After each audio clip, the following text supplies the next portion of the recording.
उर्वशी ने अर्जुन को नपुंसक होने का श्राप क्यों दिया?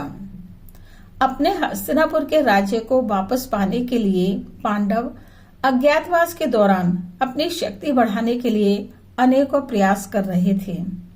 युधिष्ठिर ने अर्जुन को सभी देवताओं को खुश करने के लिए तपस्या करने को कहा।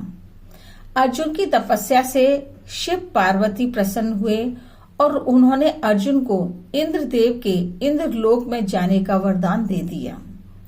जब अर्जुन पिता तुल्य इंद्रदेव से इंद्रलोक में मिलने के लिए गए, तब उर्वशी अप्सरा वहां नृत्य कर रही थी। उर्वशी अर्जुन को देखकर उनके ऊपर मोहित हो गई तथा विवाह करने का प्रस्ताव रख दिया। अर्जुन ने उर्वशी का प्रस्ताव ठुकरा दिया और कहा, इंद्रदेव मेरे पिता तुल्य हैं, इसलिए उनकी प्रेमिका होने के नाते आप मेरी माता के समान हैं। अर्जुन ने कहा कि आप कुरुवंश की आदि माता हैं और मैं आपकी संतान हूँ, इसलिए आप मेरी भी माता हुई। क्योंकि अर्जुन का जन्म इंद्रदेव से माना जाता है और इस नाते इंद्रदेव उनके पिता हैं। अतः आप ही बताइए कि क्या कोई माता से शादी करता है? आपको कोई भूल हुई है, मैंने आपको कभी भी इस दृष्टि से नहीं देखा है। अर्जुन के मुख से अपने लिए माता सुनकर उर्वशी को बहुत क्रोध आया और अपना अपमान महसूस हुआ।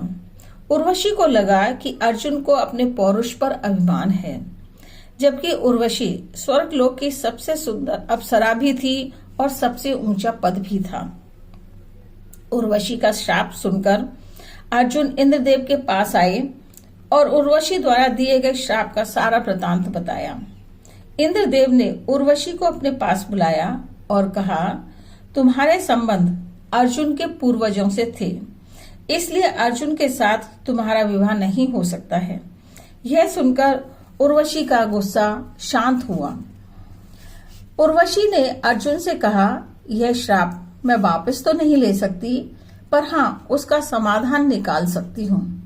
यह श्राप तुम्हारे जीवन में 1 साल के लिए रहेगा। तुम अपने जीवन के किसी एक वर्ष में नपुंसक हो जाओगे तथा यह साल तुम अपनी मर्जी से चुन सकते हो। उस समय यह श्राप तुम्हारे लिए वरदान का काम करेगा। इंद्रदेव ने अर्जुन को समझाया कि अगर वह इस श्राप को उनके अज्ञातवास के दौरान अपनाएंगे तो वह वरदान सिद्ध होगा।